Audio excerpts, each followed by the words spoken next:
pocket. So you've sewn your lining together, you've sewn your facing. If you look at the wrong side, all the seams are pressed open except for the facing is pressed toward the lining.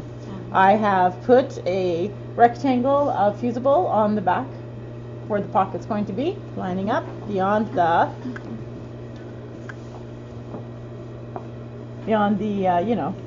these things, tailor tacks. Then I'm going to, like always, I am going to start in the middle and I'm going to make my rectangle. And when I get to the end, I'm going to count it. So it's the same. And I'm going to go to this one.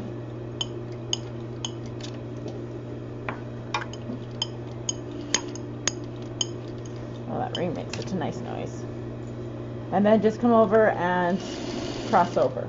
Just a little bit. Hello, Austin. We started without you. All right. So now I have this. This one is the same as the double welt, except for it's a single welt. But it's a different single welt than the double welt, than the single welt on the outside. So now you're going to learn 3 different types of pockets. So on this one, we have the single welt right here. And I have taken it and, well, David has taken it and fused it and folded it in half. And we want it to look like that when it's finished.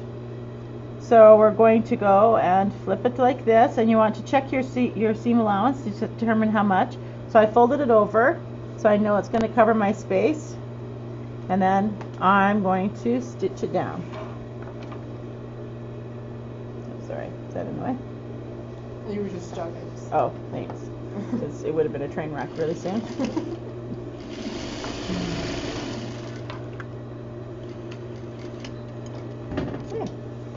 So I've done that. Then I'm going to get the pocket bag, which I dropped on the ground, of course. Thank you. Thanks. And it's marked right there. You can see where the clip is, the notch, and then this is going to go right there. It's marked right here as well. And you line that up with the holes there, and this with the top.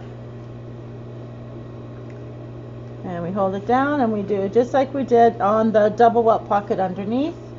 And we take it and we are going to stitch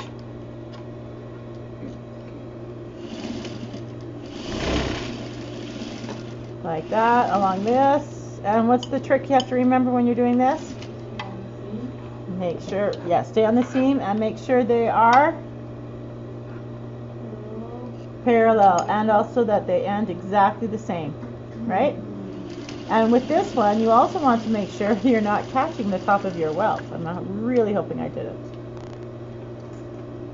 because that would be a good lesson, but I don't really particularly want to make that lesson today.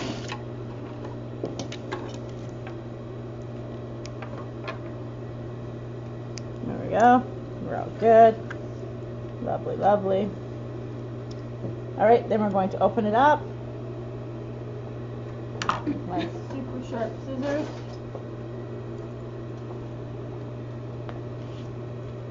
When I was doing this at home with Ashley's jackets, I thought about bringing my scissors or slippers in here. But I didn't. Oh my word. Okay, and you're also going to start cutting through just a little bit of your jacket. You should only really be cutting through about a 1/2 inch or so of your facing. If you find that it's gone further than a 1/2 inch on your facing, on the actual thing, you've gone too far. It should only really be about a 1/2 inch or so.